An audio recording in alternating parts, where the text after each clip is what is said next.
now call to order the September 15, 2016 regular town board meeting of the Irondequoit Town Board. Visitors are invited to join the board to recite the Pledge of Allegiance. I pledge allegiance to the flag of the United States of America and to the republic for which it stands, one nation, under God, indivisible, with liberty and justice for all. Roll call. Councilwoman Barnum. Present. Councilwoman Hush-LaRae. Here. Councilman Perticone. Here. Councilman Weiner. Here. Supervisor Seeley. Present. And attorney for the town. Here. Thank you. Good evening, everyone. Welcome to the board meeting tonight, and thank you for coming here on this beautiful evening. A lot going on outside in our library tonight, so it's always good to see people coming to the Town Hall campus for a variety of reasons. A few housekeeping and announcements before we start our regular board business for the evening. A couple announcements. As many of you know, last Saturday we had the pleasure of opening up a brand new Irondequoit Youth Ballpark complex right behind the Town Hall. 3 new ball fields for our youth to play on for generations to come. We're also grateful to announce Phase 2 of the project, which involves dugouts, concession stands, bathrooms, scoreboards, something that will give the kids of the town a real joy for years to come. Over the summer, we embarked on an effort to enhance the number of neighborhood associations in town. We felt the need to, we felt a benefit to encouraging their growth. It helps them communicate, neighborhoods communicate better with Town Hall, and us communicate better with them. I'm happy to say that 11 new neighborhood associations formed in the month of July and August, all of which submitted applications, grant applications to our neighborhood enhancement program for small grants, mostly small projects, but those which will enrich neighborhoods throughout Irondequoit, and we will consider those in an upcoming board meeting. But this is an ongoing effort. For more information about existing organizations or how to form one, please call 336-6029 or visit the Building Neighborhoods section on our town's website. It's hard to believe, but the library is 1 year old. Last week we held a birthday party for it, and we all see it over there, and it's beautiful. But just some statistics that demonstrate what a wonderful year it's been for that facility. We've had a 64% increase in visitors from January of 2015 to June of 2015 to the same period this year. Borrowing in that period is up 21%. Attendance and programs offered by the library is up to 126%.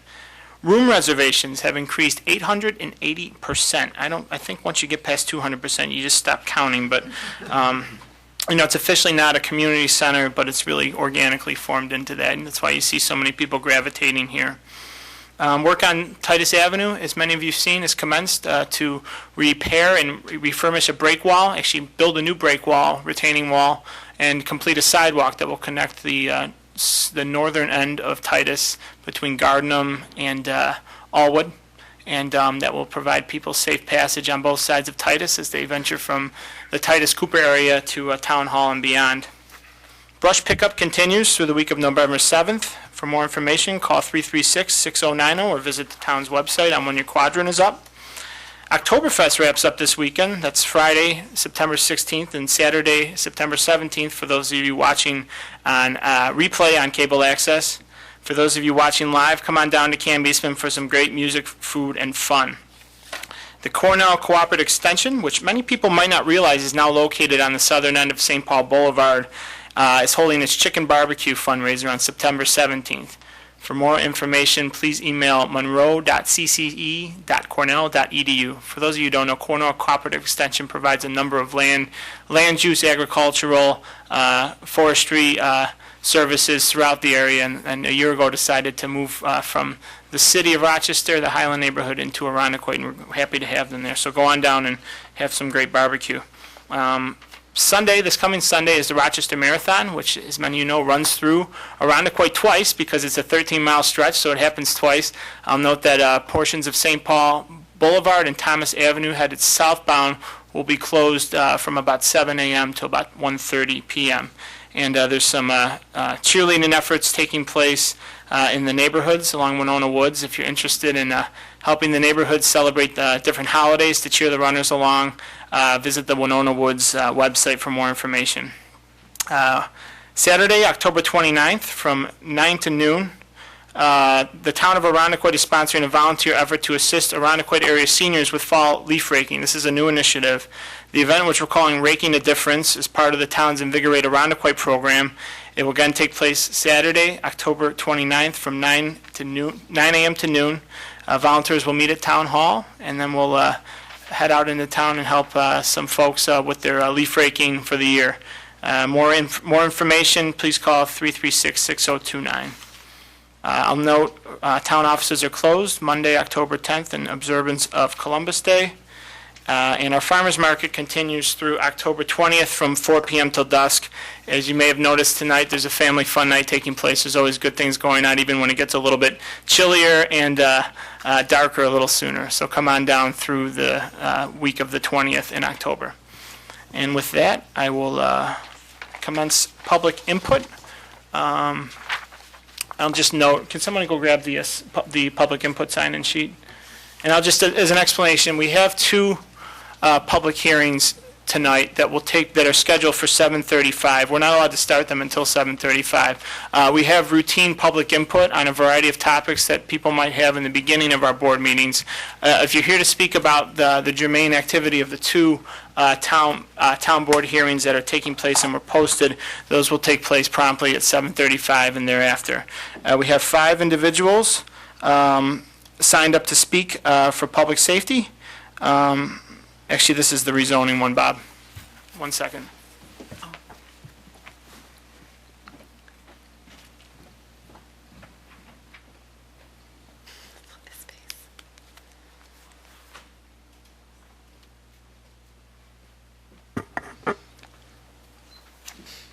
Sorry about that, Chief.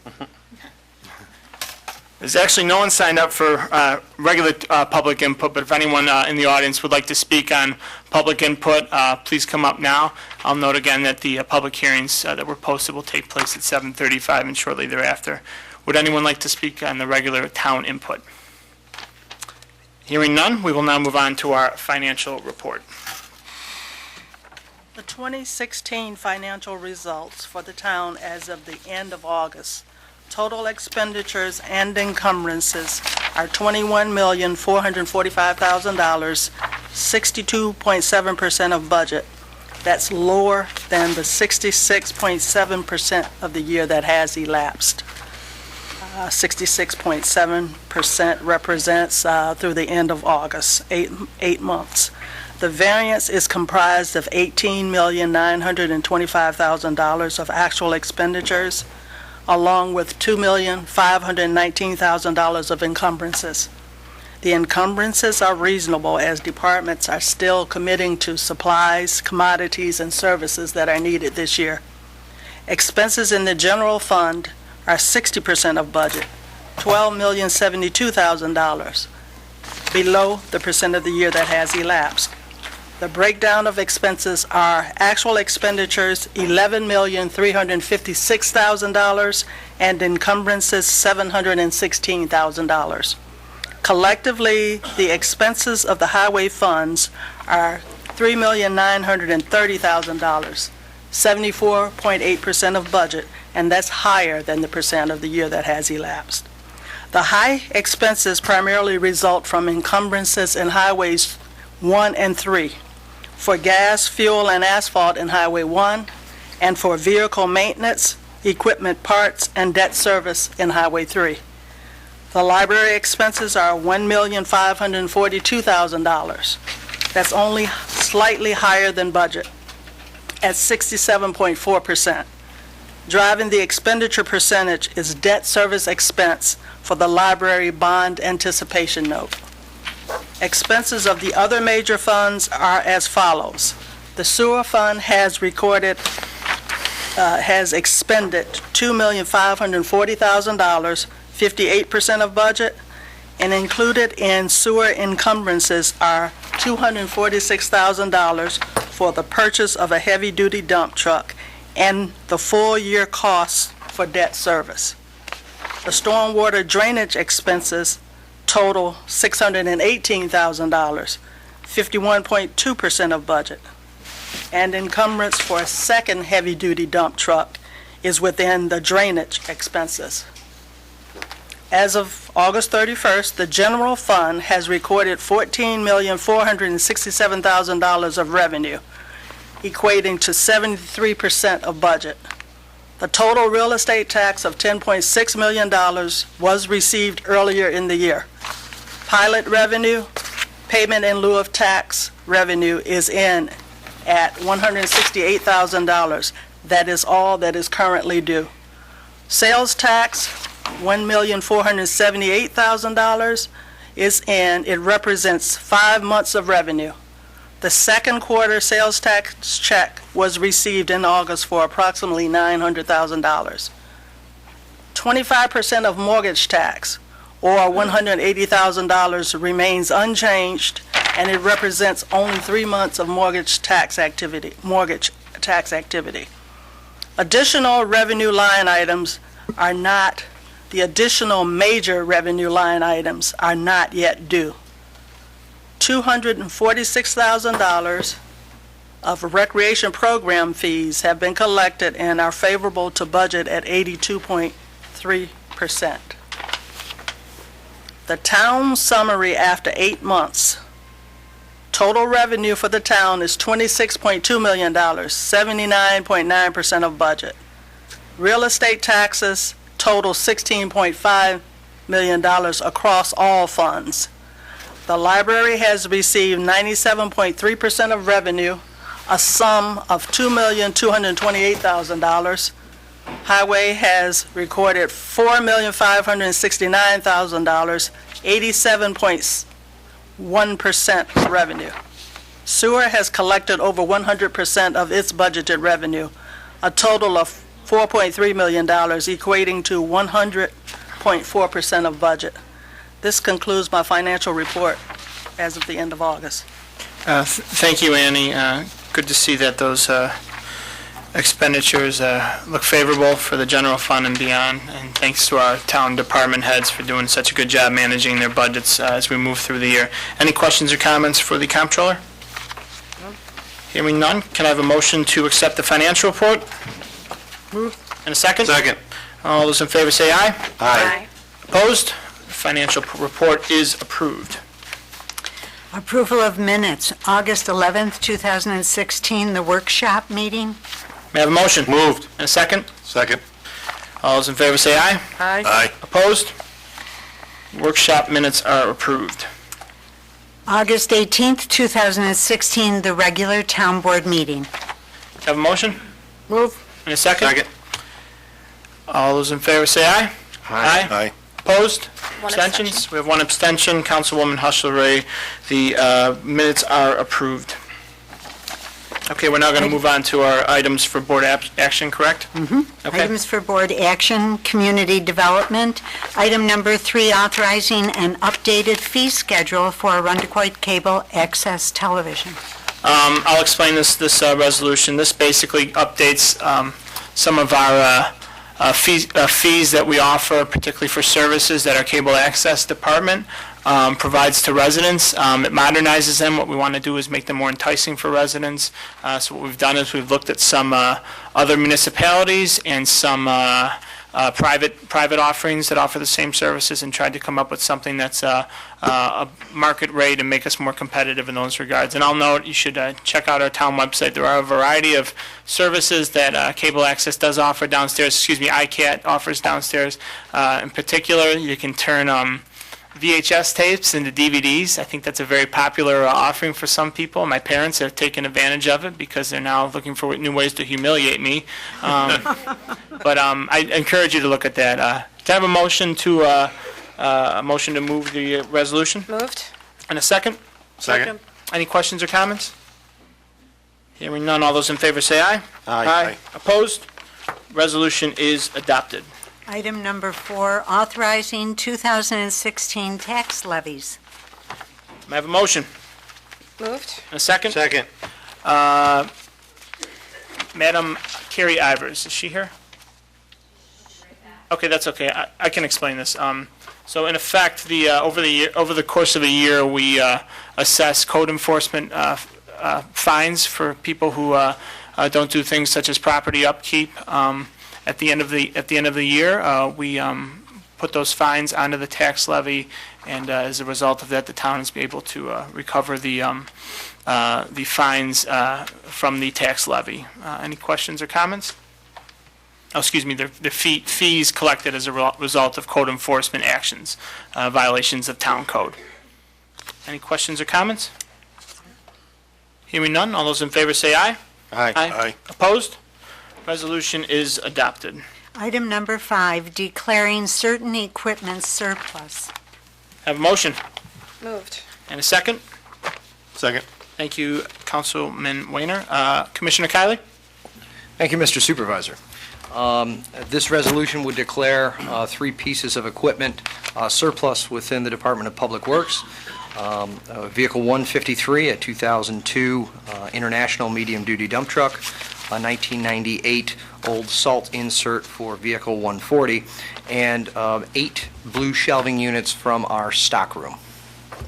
These items would be put to the auction later this fall.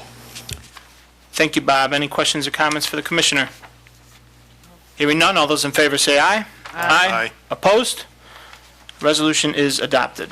Item number 6, authorizing the purchase of one 2017 Ford pickup truck and the associated appropriation transfer within the 2016 Bureau of Public Works operating budget. May I have a motion Moved. and a second? Second. Thank you, Deputy Supervisor Perticone. Commissioner Kiley, an explanation. The Department of Public Works had allocated resources this year to upgrade a generator at one of our pump stations. As we are no longer in need of upgrading the generator, we are seeking approval to approve a bid, mini bid that was submitted. That mini bid was an OGS bid number 1608024. This would authorize the purchase of a new Vehicle 119 for the Department of Public Works. It would replace a 2012 Chevy Express with 81,024 miles on it. Thank you, Commissioner. I'll just note we've done a good job over the past 2 years making sure our highway departments, parks departments, police departments have adequate vehicles. We've gone a number of years with them in austerity having to withhold replacing them, so given our ability to do so, we saw this necessary. Any questions or comments for the Commissioner? Hearing none, all those in favor say aye. Aye. Opposed? Resolution is adopted. Under Bureau of Recreation, item number 7, accepting grant funding from the State of New York and authorizing an interfund loan from the general fund balance to Capital Project Fund 319.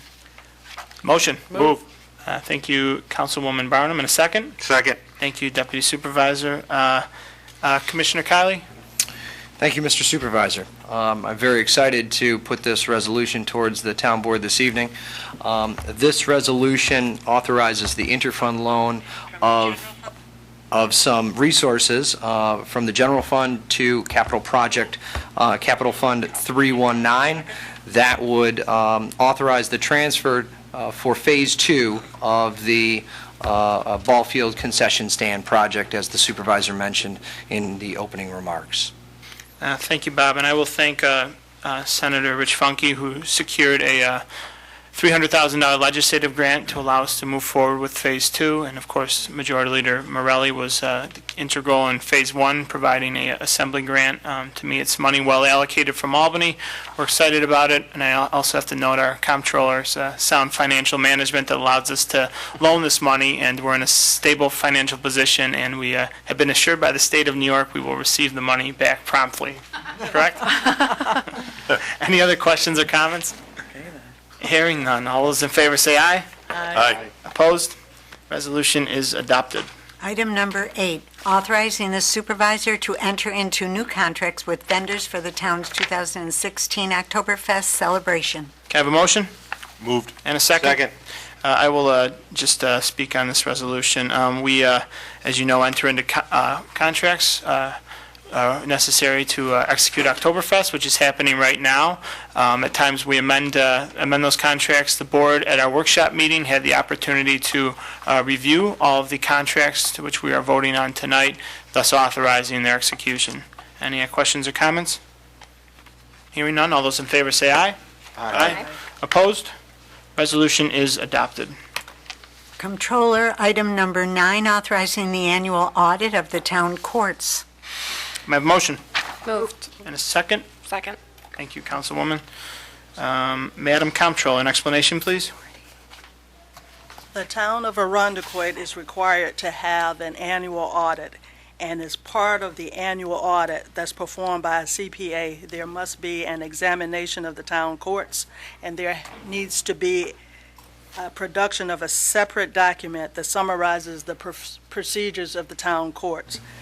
That requirement requires an authorization, a town board resolution from the town requiring that audit, and this must be submitted to the New York State Office of Court Administration. This is a requirement for the town. Thank you, Annie. Any questions or comments? Do we do this every year? Yes. We do, thank you. Hearing none, all those in favor say aye. Aye. Opposed? Resolution is adopted. Under Court, item number 10, authorizing grant application from the Justice Court Assistance Program. Have a motion? Moved. Thank you, Councilwoman Hustler-Ray. And a second? Second. Thank you, Mr. Perticone. Explanation from Mr. Marion. Thank you, Mr. Supervisor. The resolution seeks authorization from the board to apply for the 2016-2017 Justice Court Assistance Program grant through the New York State Office of Court Administration, also known as OCA. This is a competitive grant awarded annually by OCA to town and village courts throughout the state, which can be applied to a variety of improvements to the courts, including furniture, security enhancements, and facilities renovations. The proposal that this resolution seeks authorization to submit to the state includes renovations to the courtroom within the public safety building. Thank you, Dave. Any questions or comments?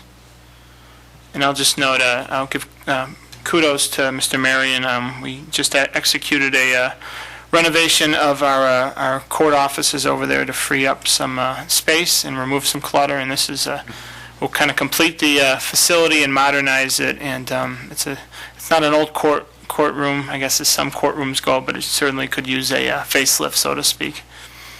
Hearing no questions and comments, all those in favor say aye. Aye. Opposed? Resolution is adopted. Under Human Resources, authorizing the appointment of an Ethics Board member. Motion? Moved. And a second. Second. Our Ethics Board is charged with reviewing our board members and our town board members and other board members' annual financial disclosures and determining if any conflicts of interest exist. It's a board that's made up of both citizens and town employees. This would fill a vacancy created by the departure of a town appointee, former Commissioner Pat Meredith, who will be replaced tonight, if approved, by Maria Vecchio from Town Hall staff. Any questions or comments? Hearing none, all those in favor say aye. Aye. Opposed? Resolution is adopted. Information Services, item number 12, amending the lease for copiers in the Town Hall, Department of Public Works, and Arundecoit Police Department, as well as adding an additional lease for Town Hall. Can I have a motion?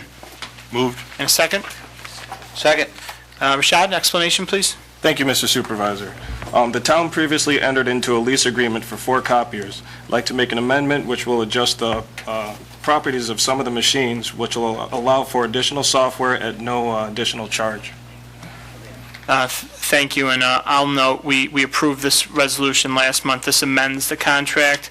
It does not change our financial, it does have a financial impact on the contract, just changes some of the software and products received. But good thing is our departments are getting a much-needed upgrade to some of their technology and allow them to operate more efficiently. Any questions or comments? None. Hearing none, all those in favor say aye. Aye. Opposed? Resolution is adopted. Item number 13, declaring old computers and related equipment to be surplus property and authorizing their disposal. Motion, please, Moved. and a second. Second. Rashad, explanation, please. Thank you again. The Information Technology Department has a number of machines that have been basically considered out of date and out of purpose, so we'd like to rid ourselves of those items, some for recycling and things of that nature, to help clear up space. Thank you, Mr. Atkins. That's a general good explanation. I will just note that anyone who's been in the basement of Town Hall, you see considerable clutter. Over the past few months, we've tried to remove that by recycling a lot of these obsolete machines, some of which date back probably before I was born. But it takes a lot of work and requires us to authorize that action, so that's what we're doing tonight. Any questions or comments? Hearing none, all those in favor say aye. Aye. Aye. Opposed? Resolution is adopted. Police, number 14, declaring 2 police vehicles surplus and authorizing the auction of said vehicles. Can I have a motion? Move. And a second. Second. Thank you, Councilman Weiner. Lieutenant Di Giovanni, an explanation, please.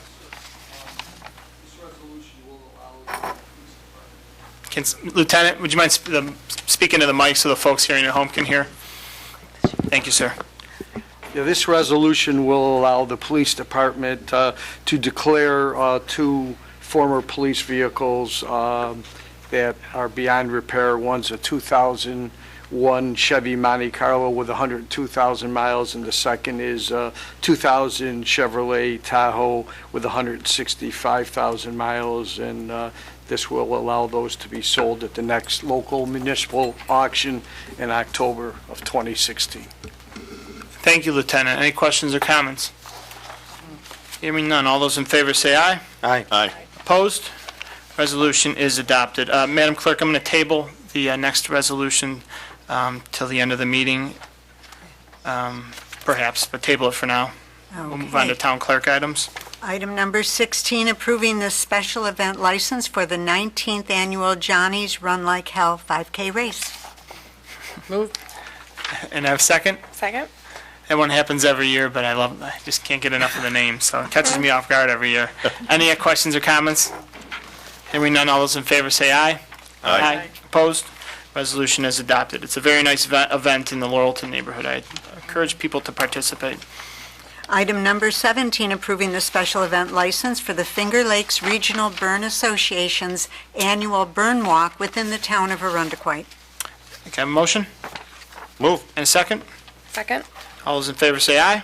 Aye. Opposed? Resolution is adopted. Item number 18, approving the special event license for I-Square LLC Fall Festival and tree trimming. May I have a motion? Move. And a second? Second. It's a very nice event that will occur in a few weeks at I-Square, the fall celebration, and we thank them for promptly getting their paperwork into us so we could approve and authorize this. Any questions or comments? None. Hearing none, all those in favor say aye. Aye. Opposed? Resolution is adopted. We have about 5 minutes until the public hearing, correct, Madam Clerk?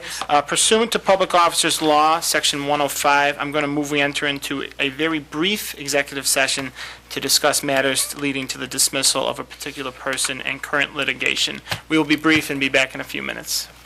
And if not, if we don't conclude executive session, we make sure we're back for the hearing, the commencement of.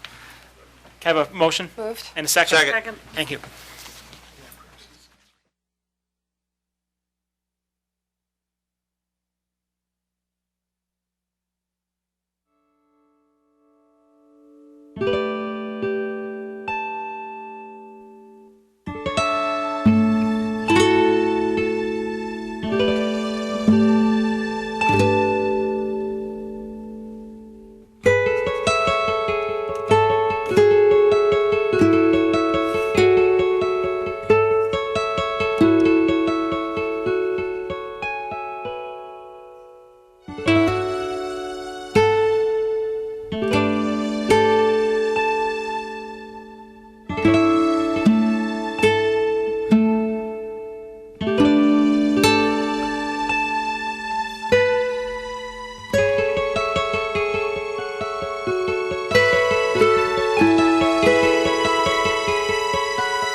And I believe the time is, are we still a few minutes removed? I have 7:33. 32. 32? Okay, we can take up the resolution that was tabled, Barb. Okay. Item number 15, adopt a resolution to ratify settlement. A motion Moved. and a second. Second. A second, thank you. This resolution involves a settlement of an employee that was terminated last year. The settlement was arrived at during a arbitration hearing brought on by a grievance filed by the terminated employee. Any questions or comments? Hearing none, all those in favor say aye. Aye. Opposed? Resolution is adopted. Oh, so we can do the second hearing first. Okay, gotcha. Okay. Thank you.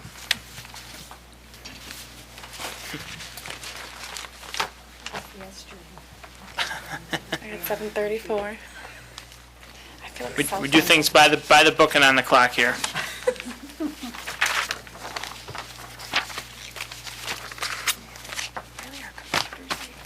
That's weird.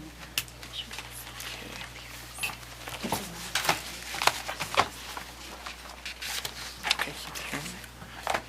We close it, we don't close it? Okay, gotcha. Thank you.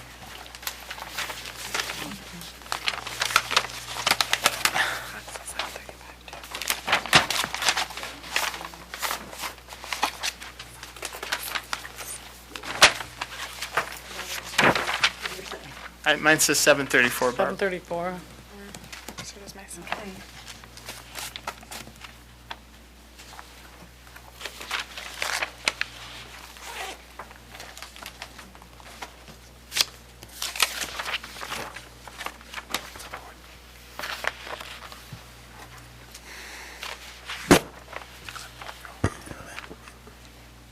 Thanks. I put them back. The sign-up sheets, Yeah, I put them back down there, oh, thank you. because Any, people were signing. okay, thank you.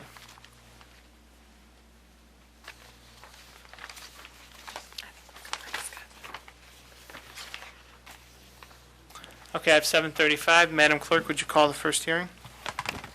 Public hearing 9A 2016-1 on the matter of granting a special use permit to construct a two-story multifamily apartment complex on premises at 1700 and 1776 Hudson Avenue in an M manufacturing district.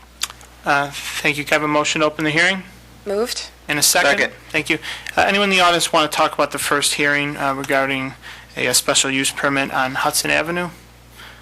Okay, hearing none or seeing none, we're going to leave this hearing open. The applicant is not yet here back. We'll move back to this hearing at the end of the meeting to allow the applicant the opportunity to speak on the matter. Okay, we move on to the second hearing, Barb? Public hearing 9A 2016-2 on the matter of rezoning 4225 and 4250 Culver Road. May I have a motion to open the hearing? Move. And a second? Second. Okay, so what we have tonight is an application to rezone two parcels on Culver Road, rezone from R1 to R5. The rezoning, in context, involves one project, two separate projects equaling one project. It's brought about by Providence Housing Development. What the board is tasked with doing in a rezone is looking at both the proposed rezoning and determining whether or not it's appropriate given the surrounding community. But we also reference things like our town master plan, which references pressing needs in the town. It's something we look a host of variables. But tonight, our goal is to take input and hear from stakeholders in the town about their thoughts on the rezone. I will note that we are not voting tonight. We will not make any decision tonight as a board. We are here simply to listen. Generally in a hearing, we are not asked questions.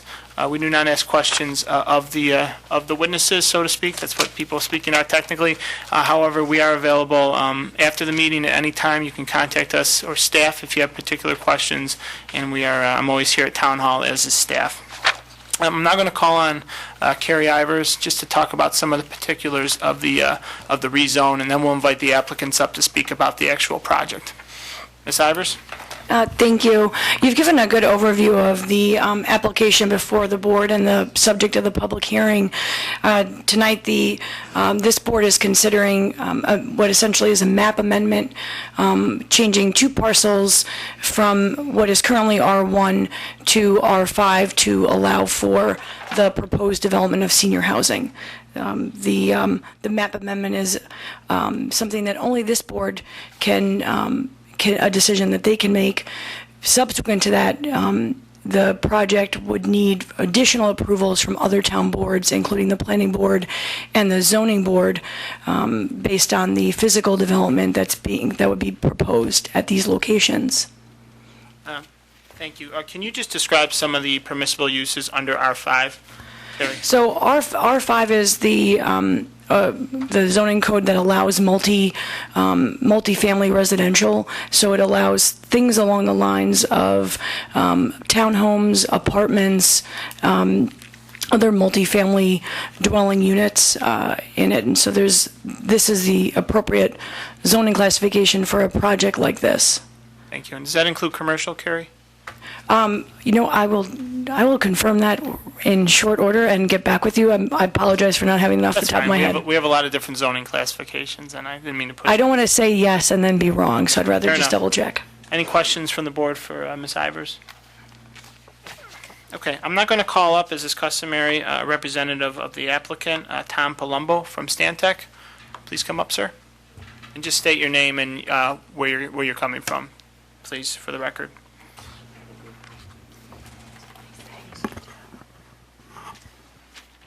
My name is Thomas Palumbo from Stantec Consulting Services, offices at 61.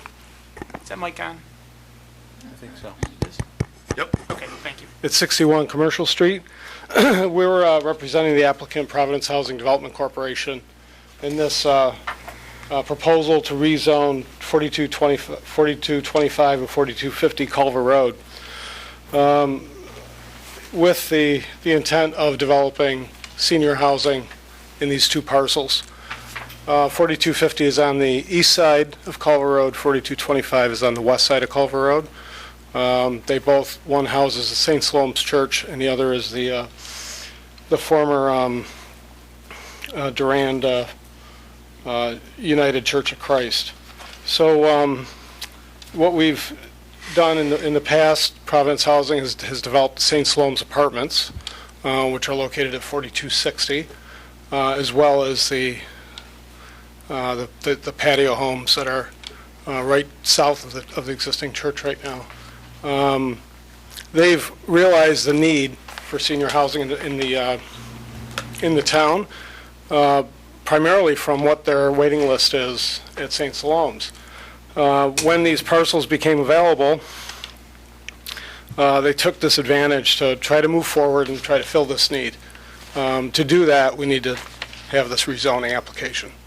The proposal is for senior housing, affordable housing for seniors, which will allow for multiple formats or multiple levels of affordability, which is different from what's at St. Siloam's right now. St. Siloam's Apartments now has pretty much a set affordable housing limit or income limit to it, and this will allow some seniors with maybe a little higher level of income to be able to access this housing here. We do feel the project is really in keeping with the comprehensive plan. Senior housing was identified as being a very, a high, there being a high need for it. This allows opportunities for our seniors to age in place. It also may open up some of that existing housing single-family housing where the seniors currently reside to younger families is still keeping our seniors in the community. The project looks to develop a very high-quality physical environment by good design practices and techniques. And we look to focus the higher-density residential areas along the main corridor, main thoroughfare, which would be Culver Road. So we see the project becoming a transitional area from the single-family residential south as it moves forward up to the north into Seabreeze, where it's more commercial in nature. Doing that, our intent is to make it more village-like, moving the buildings closer to the road, putting the parking behind, only really building parking for what we need. And those are maybe all site plan issues, but it's really kind of the intent of what we have and kind of what's been provided in your packages. Let's see. Currently, we're looking at 2 buildings, a 30-unit, 2-story building on the west side of Culver, and then a 40-unit, 3-story building on the east side of Culver. All that density would naturally be worked out with through the site plan approval process. And we go from there. I also have some boards, if the board would like to see them. However you want to move forward with that, we could take questions and go from there. We've seen drawings. I'll leave. Why don't you do me a favor? Why don't you, if possible, once you're done, set them up on the just along the side there, so if people want to look at them. We've had the drawings for a while, but I think myself and some board members might just have a few questions, and then we'll excuse you.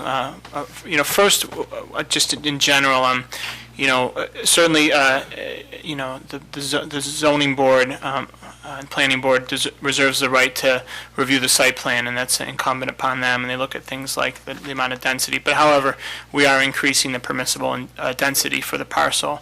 And for, I think, a purpose that has been referenced in our comprehensive plan, and we commend you for, your goals to create more opportunities for seniors to age in place, as they say. One concern that's been raised, though, is traffic and the number of cars. And I will note that there are more spaces than there are less spaces than the number of units, which for some apartments would seem a concern, but I think it was referenced in your application. But can you just speak to both the parking as well as the traffic issues? Sure. So parking, we typically find in these senior housing projects is much the requirement's much lower than what you would find in a normal apartment. In this particular location, we're right on a bus line. We're close to pedestrian areas. But typically, we'd look at 0.5 to 0.7 spaces per apartment, car spaces per apartment, and that's been proved out. And we'll, that needs to be developed a little further in detail, but that's generally where we'd be shooting from. Our target range. As far as traffic goes, we did some trip generations required for the peak hours, and we're looking at 7 to 11 cars per hour, additional cars per hour coming out either at Wacona or at, not Birchwood, but the street to the south.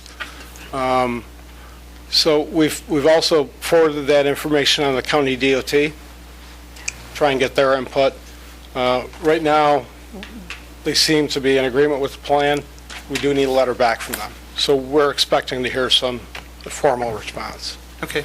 Can you, we talked about the need. Can you speak to what the, you referenced a waiting list. Is there a waiting list for these particular projects?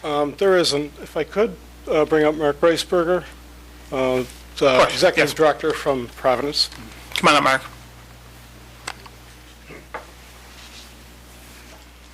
Good evening. My name is Mark Reisberger, and I am the Executive Director of Providence. With me tonight is Stephanie Glatz, who is the actual manager of that property. Every Monday, I get a waiting list report for all our properties. Providence actually has been in business about 25 years. It has about 25 properties under management. We own and manage our own properties. And for this particular property, we're looking at, for the one-bedroom units, we have a waiting list of 70 people approximately. For the two-bedroom units, about 10 on our waiting list.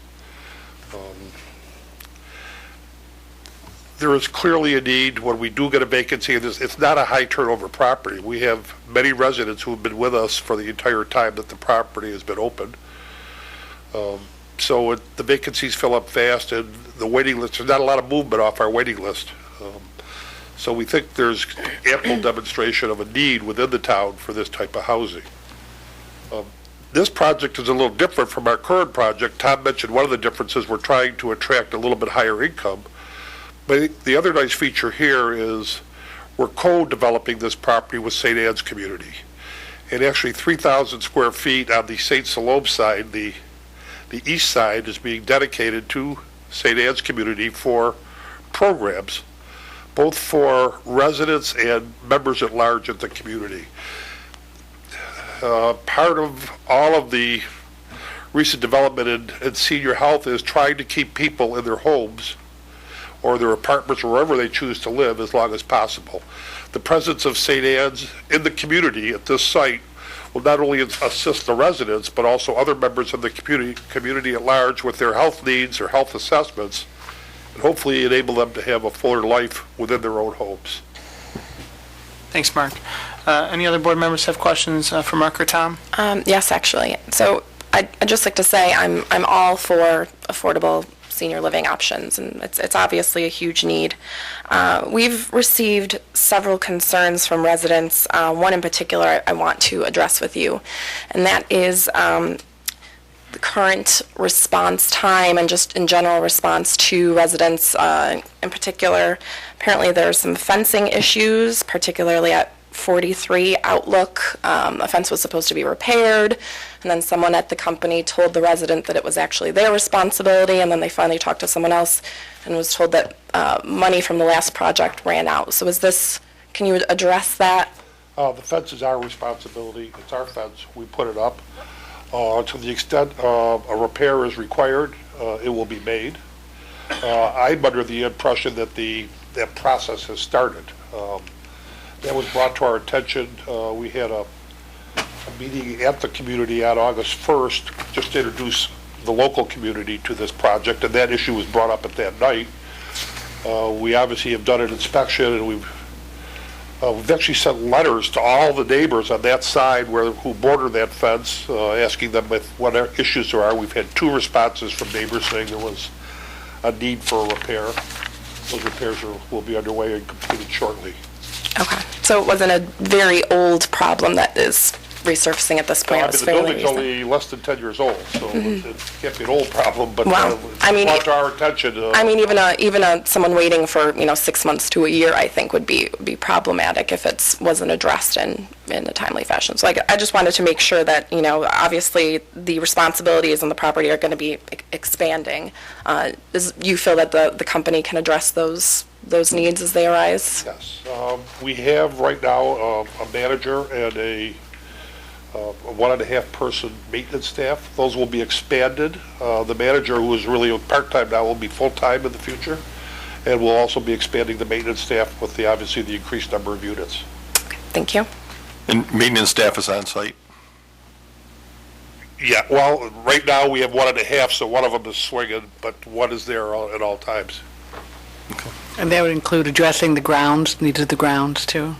That's part of their responsibility. Weeds, et cetera. Great, okay. We got several letters, so just want to make sure that people's concerns are heard. And it's a transitional neighborhood, and certainly it's transitional, but it's also bordered by a great neighborhood as well. So we receive feedback. We want to make sure we get on the record as well. And We're a very public entity. Please feel free to tour the property, come over, and we'll try to address every concern as it's brought to our attention. Well, I know someone who lives there and she loves it. She Wants to be there forever. We have several people. Does anyone else have a I question? have just one Sure, question. Dan. Mark, last time with the workshop, we talked about the affordable housing, right? Do you have the limits now on what, you're saying you don't want a limit on it, or? Half the units will be what I call affordable. people with up to 50% of area median income would qualify for those units. Okay, so that'd be 50%? The mixed income, we could go up as high as 120% of area median income, anywhere from 50 to 120. So those are people that we can't even talk to now. Okay. So it's done on a lottery basis, first come, first served, so I Okay. can't say what particular incomes will actually get into the unit, but But that'll be all spelled out eventually. and, Absolutely. That's how you go along. Like your waiting list, you don't know where these people are in that percent rate now, though, right? I mean, anybody that's calling that's on a we're waiting on the list? waiting list now for our Yeah. current project, they have to be at 50% or under. Okay. All right, that's what I was asking. Okay, so if Yeah. they're on the waiting list now, it's 50% or under? Right, and Okay. the new project, the waiting list for this project will not apply to the new project. Okay. Current residents can apply to move if they want to, but it's, if we get oversubscribed, there'll be a lottery, and they'll, So it is a lottery, it's not first? only if we're oversubscribed, obviously. Okay. Anyone else? So thank you both, and I only ask that we have several people sign up to speak. If we have questions after they speak, I'd like to be able to bring you back up, so if you don't mind staying around. And if you don't mind, maybe just putting the renderings up to the side, that might be helpful for the folks here. Okay, we have several people signed up, and we thank you for being here. And we'll get through the list, and if people have not signed up but would wish to speak, we'll let you come up one by one. Generally, we give you one bite at the apple. So if you come up to speak once, we generally prefer that that we leave it at that. However, we certainly will never stop anyone. First, I'd like to call up Michael Costello. And sir, if possible, just state your name and your address. Michael Costello, 183 Dewberry Drive. First of all, I'm not opposed to rezoning the two parcels, but I do have a lot of questions about what the development would be. And I have two concerns. One is practical and one is aesthetical.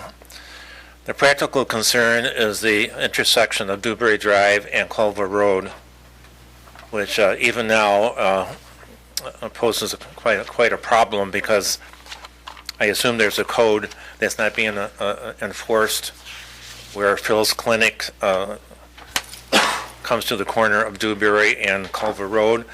Often cars are parked right at the peak of that turn. It's very difficult to see traffic coming either way. I'm anticipating if the project goes on as planned that there'll be increased traffic coming out of Dewberry Drive because the people will be exiting out the back of the development on the west side and coming out Dewberry Drive. And I'm wondering if there might be some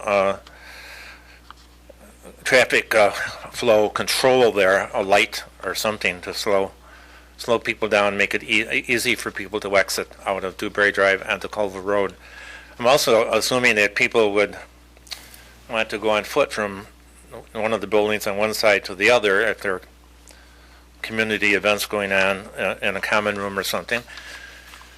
And right now, you take your life in your hands if you try to cross at the crosswalk that is already existing there at Dewberry and Culver Road.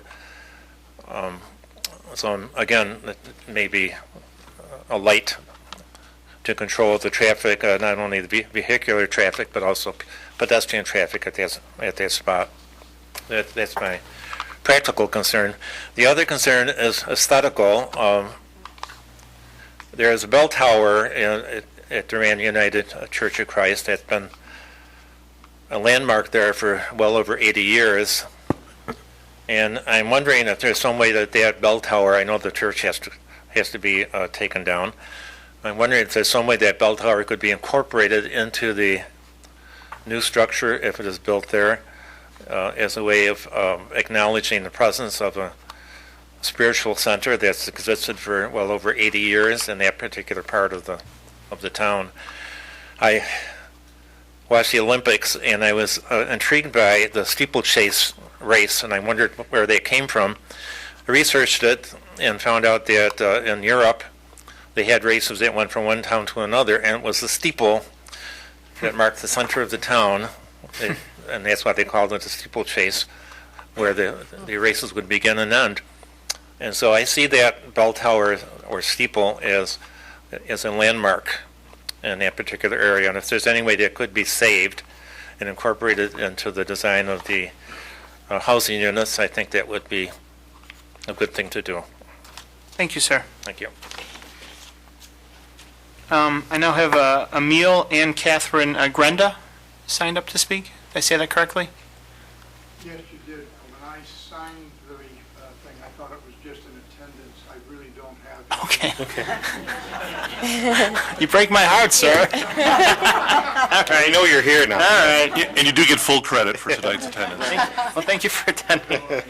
For those at home, the gentleman signed up to not to speak, but just to sign into the meeting, so thank you. It wasn't required, but we appreciate it.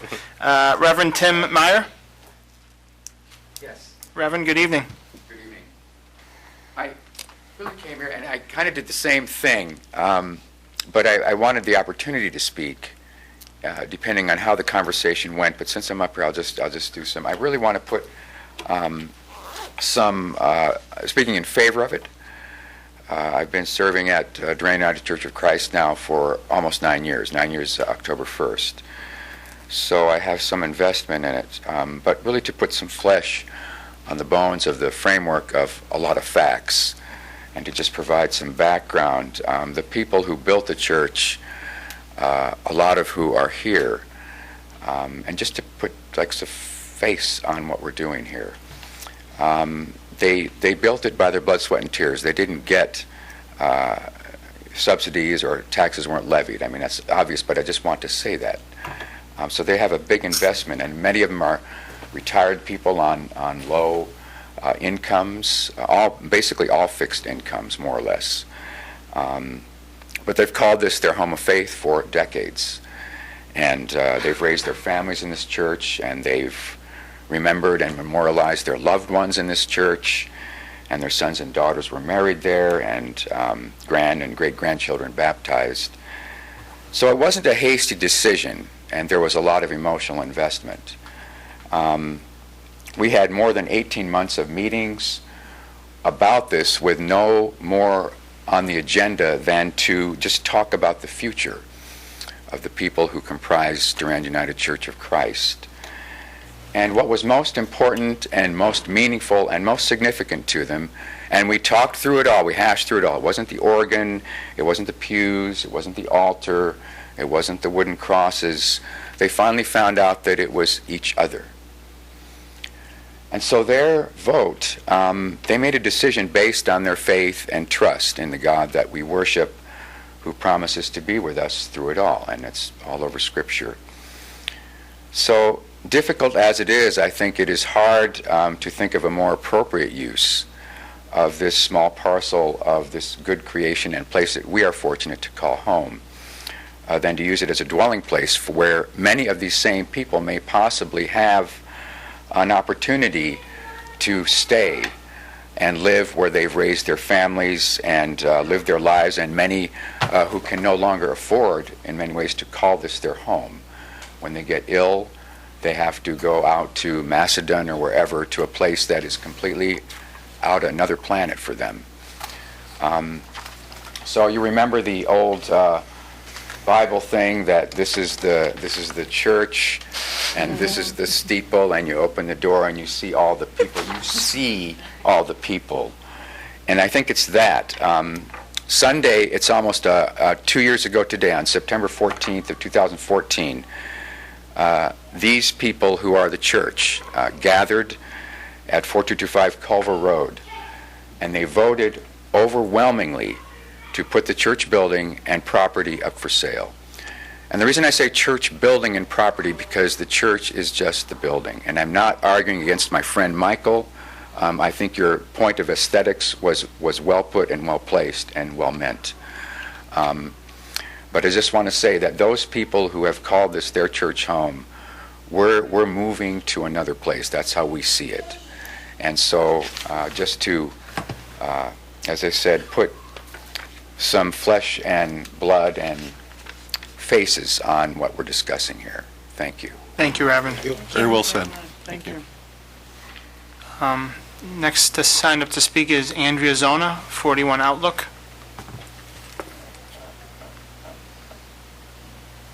Good evening. I'm going to thank you, first of all, for reading my email. I appreciate that. Miss, would you just mind maybe, Okay. so people at home can hear your rather eloquent not. words? Anyways, so I want to make a point to some of the points that were made by Providence. At the initial meeting that we had at their building, we were told that there was a maintenance person there 2 days a week as well as an office manager. So there wasn't anyone there full-time at that point. And if they've changed that, that's great, because I know a lot of the residents cared about that. And they also addressed the waiting list, and the waiting list that's on this building that's currently built. They told us that those people will not be automatically moved into the new buildings. There's going to be new waiting lists. So, yes, there's a need shown by that long waiting list, but those people aren't necessarily going to be the first to get moved in, which I don't understand that myself. I'm not sure why we're having, why we're keep building more commercial stuff in a neighborhood.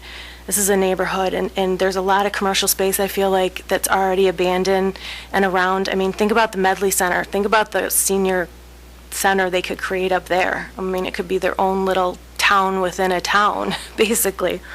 But so there's lots of options, I feel. And so I'm not sure why they do that. I live right behind the building, and right now I have a view out of my kitchen window of the current building. And I'm unfortunately on that corner, and so I'm going to have a building and another building. And the new building is going to be 3 stories high. And to me, that's crazy. First of all, it's not in keeping with what's in the area. Even up on Ridge Road, there's not that many 3-story buildings. Also, when you walk down Culver Road, I'm Italian, I can't. When you walk down Culver Road, it's going to be very imposing, too. It's going to feel like walking down a city street, not a town street. Also the fences, I wanted to clear up the fences. 43 Outlook, the issue there was that when they put up that's a new fence. When they put up that new fence, they said that they would care for it and do all the maintenance, and they would stain it. And they have not done that. They haven't cared for it. They haven't stained it in the whole time that it's been there. That fence is not connected with the other fence, so there's a corner, there's a space that's wide open, and people pass through it all the time. So my poor neighbor has people passing through her yard all the time because of that cut-through. The fence that's old, the fence that runs along my property, it's behind the patio homes.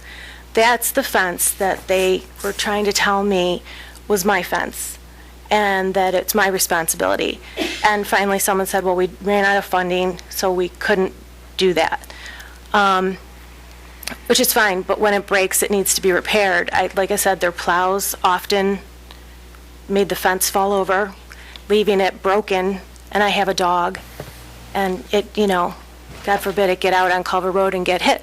It's just, it wasn't responsible, and I tried to get them to fix it, and I ended up having to fix it myself with all those little tie wraps, because it was the best I could do. Let's see here.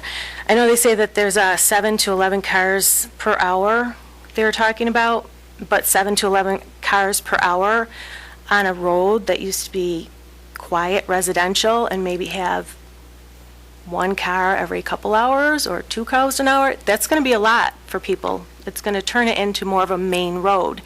And to be honest, I moved into a suburb. I didn't move into a city. I'm not looking to have that kind of traffic or that kind of atmosphere.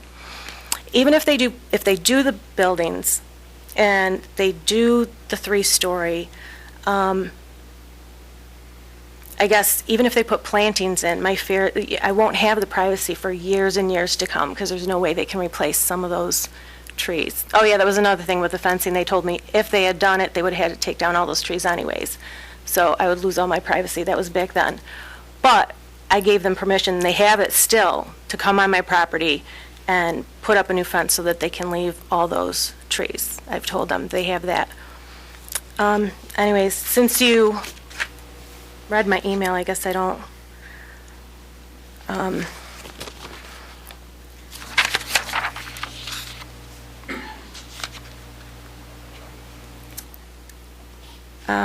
all right, I guess that's, I guess the fishbowl effect too is what, and my lower property value are two things that concern me. You know, I might be one person, that the one person or two people, homes are getting sacrificed by these imposing structures. But it might be just one or two people to you to benefit a lot of seniors, but to me, it's my home and it's all I have. So I'd like you to consider that when thinking about your R1 to R5 change. So I guess that's that for now. All right. Thank you, Ms. Stone. I appreciate you coming to speak tonight. Thank you. Carol Panapinto, 135 Birchwood. Excuse me if I pronounced that wrong, miss. Perfect. Welcome. Just state your name, though, and your address, please. Okay, Carol Panapinto, 135 Birchwood Drive. I didn't come as well prepared as everyone else. I didn't even know I was going to talk, but I just wanted to give my input. I live on Birchwood Drive. I don't know if you're familiar with how the, first of all, it's a very narrow street, and as you get up near Culver Road, it makes like a complete right-hand turn. And at that point is where the United Church of Christ was, or is. And so I know even when church services were going on a Sunday morning, or if there was an event at the church, trying to get down the street with people coming out and people parked sometimes on both sides of the street, it was very difficult. I can't imagine having a 40-unit residential building there with all the traffic. And yes, maybe there is less parking with a senior residential facility, but there's visitors coming in and out. These people are not going to be just isolated. There's going to be people coming to see them. If it's associated with St. Anne's Home, there may be, events going on or other people coming in. And I just don't think the street can handle that kind of traffic. And I just, that's my opinion. Okay. Well, thank you for expressing it. Okay, thank you. The last person to sign up to speak, and we'll certainly welcome more testimony, but the last person signed up previously is Ruth Thompson. Come on up, ma'am. Good evening. Good evening, everyone. I didn't know I was going to come up and speak, but I've heard the two sides. Now, of course, I don't live there in this area, but being a person on disability, and I'm looking for senior housing, and it's very hard to find it at this moment. They wouldn't be suitable for me because I have issues with noise, and so I'm very sensitive. And so when I heard that these apartments were going up, I said, oh, this is a nice neighborhood, a place that I would love to move and stay there for many years, because who wants to get up and, move every 2-3 years? I like a place where I could stay for a while. So that's what I'm here to say, and I hear everyone's concern, so I just hope everyone's issues can be resolved, and I know. But, well, thank you. Thank you. Thank you for coming up to speak. Would anyone else in attendance wish to come up and address the board pursuant to this hearing? Yes, ma'am. Just state your name and either your organization or your address. Yeah, I'm Stephanie. I'm the property manager currently at St. Salome's, and I just wanted to once again address the need in the area. I've been the property manager there, and during my time, we've fluctuated between a 4 and a 5 year waiting list. Currently, we have about 74 applicants on the 1 bedroom, and we have about 11 applicants on the 2 bedroom, and every day that I come into the office, I have at least 8 to 10 more inquiries requesting more information about senior housing. And also, since the word has gotten out about this project, I've still consistently get a few phone calls asking when we are going to start taking applications for the new project. So I feel that the need is imminent, and I think it will do wonders for the community. Thank you very much.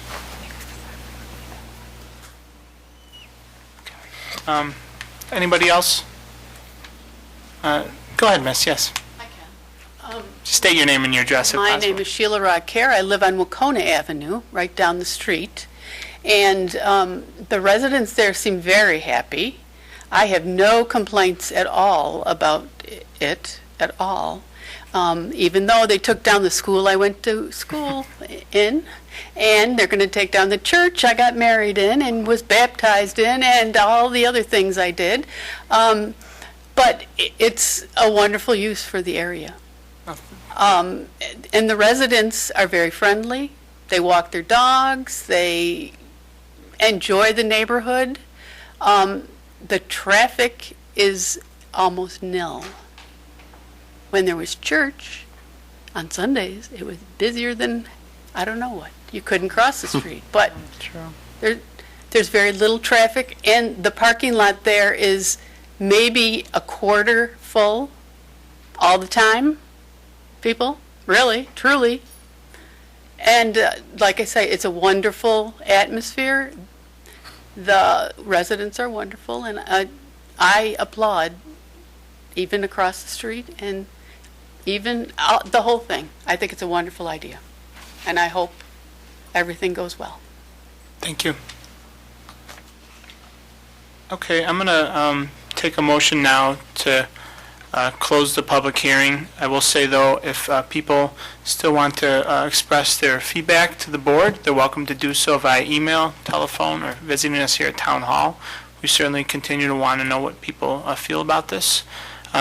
We will consider the rezoning application at a future meeting, and I just want to thank everyone for coming tonight and expressing their thoughts. It's always nice when people can discuss things in a civil manner, and I always like that in Arundequoit. I see on the news sometimes other meetings in other places, and it's a little bit of hyperbole, and I just thank you all for coming here and talking in a civil manner. So I'll accept a motion to close the public hearing. Moved. In a second? Second. All those in favor say aye. Aye. Opposed? The public hearing is closed, and I believe this concludes our regular board meeting for the evening. We left the first one. Oh, I'm sorry. So, yes, that concludes the first hearing. We did keep the first hearing open. Is the applicant for the, you are here, sir, okay. I will now, why don't you come up? We're reopening public hearing, the public hearing regarding 1700 and 1776 Hudson Avenue in an M manufacturing district to consider a two-story multifamily apartment complex and granting a special use permit. Sir, would you just state your name? Of course. It's Ray Trotta from the Holland Trotta Project. And I apologize, I was a couple minutes late this evening. You're fine. I'm here representing Eagle Ridge Properties. Do you want me to wait a minute, or? Yeah. Sure. It's a little, Yeah, I figured. No problem. you're fine. Sure. For as many people leaving, it's actually pretty quiet. It is. Absolutely. You can go ahead. Thank you. So I am representing this evening Eagle Ridge Properties, and the project that we're looking at, as you've all received the material, is basically we're seeking a special use permit, which is required to build an apartment in a manufacturing zone. And where this project is located, which you're mostly familiar with, is the rear side of Eagle Ridge Circle, which is the back side of the plaza that's at the corner of Hudson and Ridge. So really this area really doesn't really impact anything. It's kind of on the back side of a bunch of commercial properties, and it would be in the corner of an expansion of the Eagle Ridge development, and that's what the intent was. Basically, just a short history lesson is I was in front of the board, and Pete probably remembers it, in front of the planning board on a completely different approach to this project, which they were looking to expand. The client came to us to expand more of the 4-unit single buildings. and see how many they could get. They were looking for 8 to 10, and we got obviously much more than that you could fit from a density on just looking at the site. But then there's the whole, obviously, what's right for the community, A, and B, what we actually could do. What we found out was that after that initial preliminary submission is that basically that entire site was actually grandfathered because you're only allowed one building per parcel. So being that there's multiple buildings on that parcel, it's already not in zoning compliance, but that is a grandfathered in item. So we thought the best course of action to achieve their goals of what they were trying to do is look into the special use permit, and why I'm here this evening, for this parcel. So some of the just quick highlights I'll just go over really quick for you is that there's one new building. Take your time. Okay. There's one new building, which that's 20 units we're proposing. One of the things we took great concern, and some of Pete's actually comments from the planning board of, we brought the scale of the the building look down, that what we were looking for is basically a Cape Cod type of feel. So it's more of a ranch with dormers rather than going with a true two-story facade. So we basically took that into consideration. We also took into consideration the scale from a footprint. This building, the new building, is really, if you look at it in scale with the buildings next to it, it's about 2 footprints of the 4 units put together, so it's not any massive structure. And we also, the adjacent structure, which is part of this project, is kind of phase 2, if you will, in construction, is the existing manufacturing facility that is owned by the property owners. We're converting that into the additional building. So we're reusing the building, and actually the look is very similar to the existing building vernacular with a freshen up without a question. So what we're doing with that building is to match the new building. We're basically adding a second story to that. It's currently a single story, but that second story will be in kind with basically a gabled roof, raised gable roof with dormers. Parking, we did have a discussion during planning that there was a desire that the layout was, one of the things I'll put of note is we did receive site plan approval, just so everybody knows that, from the planning board. And the planning board's only request was if we have the opportunity to land bank some of the parking, they would entertain that welcome and welcome that, not to have less, if you will, impervious area. And that definitely will be an option, but it's kind of a catch-22. We are trying to address some of the planning board's concerns that they said, what about the existing businesses that are using those parking areas? So we made sure we accommodated both. So probably the happy medium, which we're going to work with staff, is somewhere in between, and we're completely open with that. We just want to make sure we're doing what's right. We did add extensive landscaping at the request of the planning board, and we also added one of the things was to have we're having a gazebo element, so the existing residents as well could have like a little gazebo that's outside the parking lot, and just have it a nice little quaint area. We did, from a safety standpoint and also pedestrian circulation, we connected the sidewalk. We're extending the sidewalk from the building all the way to Hudson.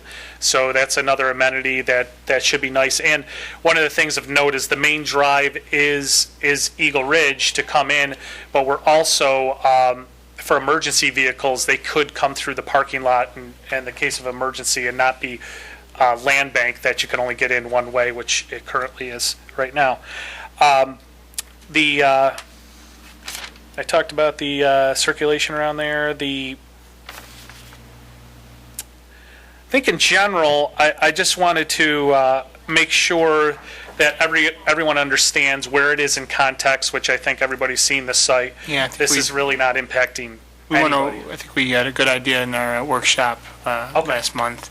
Okay. And I'll certainly let the board members ask questions if they have them. And then I just open it up to, other than that, I'll open it up to the board. This, the facility you're going to renovate and add the stories on to, Yes. I know what you're talking about there.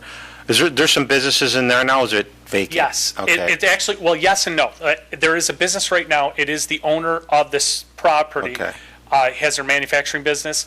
The front building is actually vacating, and they're going to move their business to the front building, and then once this is vacant, then we're going to renovate. Okay, and That's why Phase 2 is kind of a little bit up in the air. It Okay. depends on when they move, because they're actually the owners, so when they move Will out of the Phase building. 2 be all apartments as well? Yes, Okay. it's all apartments. How many is it going to be at total? 12. 12 more? So Okay. six per So you got 20 here, and then you're going to add on another 12, Correct. right? They all going to be like, they all going to be like the 900 square foot type of thing? or- Yes, yeah, right. except they're doing a market analysis right now that they may be a little larger, so it will go down in count. Okay. And the building footprint will not change, but we may have more two-bedroom units than one-bedroom units, so it may not be 20, it may be 18, and it may not be 12, it may be 10. Okay. You Do know, you so- have a waiting list?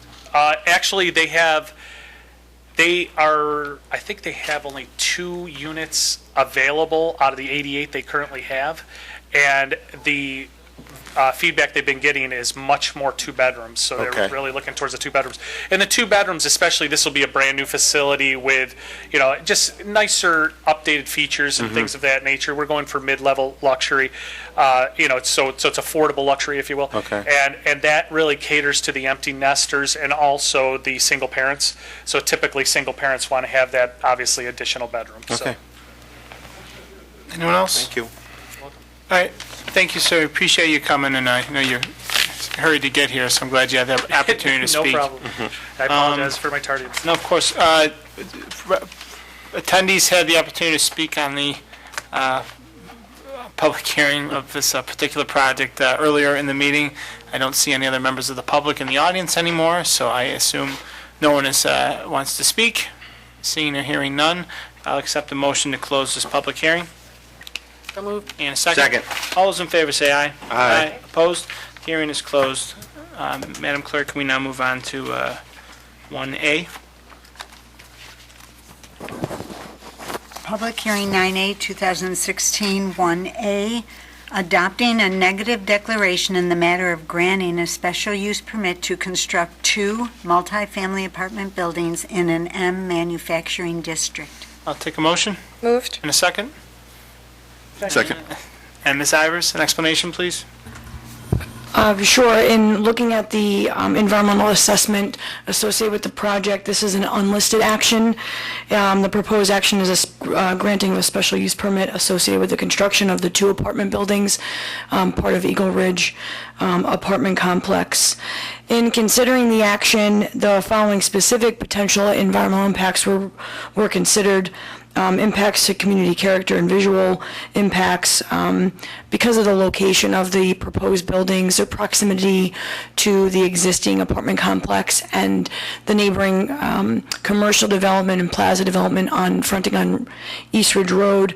The impacts to visual or aesthetics was viewed as minimal to none.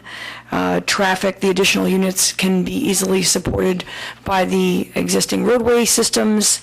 And from stormwater, the proposed buildings were going to be served from a stormwater management standpoint with a retention facility on the property, so no adverse impacts associated with that. And for that reason, we're recommending a negative declaration. Thank you, Ms. Ivers. Any questions or comments? Okay. Nope. Hearing none, all those in favor, say aye. Aye. Opposed? Resolution is adopted. PH 9A 2016-1B, adopt a resolution in the matter of granting a special use permit to construct 2 multifamily apartment complexes on premises located at 1700 Hudson Avenue in an M manufacturing district. May I have a motion? Moved. And a second. Ms. Ivers, an explanation. Can you just also speak to the why this warrants a special use permit?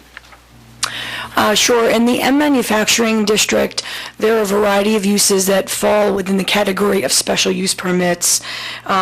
And item N under that code, multifamily dwellings, apartment buildings, or other similar uses require the extra step of, in addition to obtaining site plan approval from the planning board, needing to come to this board to obtain a special use permit so that the use can be considered in the given location. Thanks, Ms. Ivers. Any questions or comments?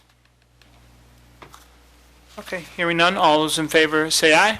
Aye. Opposed? Resolution is adopted. And I believe this now concludes our scope of work tonight for our regular town board meeting of September 15th.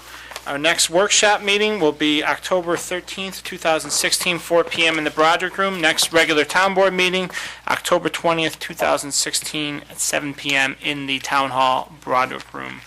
Go Bills, and I will entertain a motion to adjourn. Moved. And a second? Second. All those in favor say aye. Aye. Opposed? Meeting is adjourned. What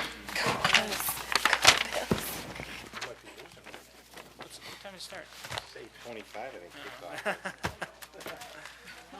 Oh, gosh. You gotta say Go Bills. That's like obligatory, right? Oh, gosh. I saw like 10 interviews today, and every politician said Go Bills. Hope you enjoyed this presentation of the Arundecoit Town Board on ICAT 12, Arundecoit's government access channel.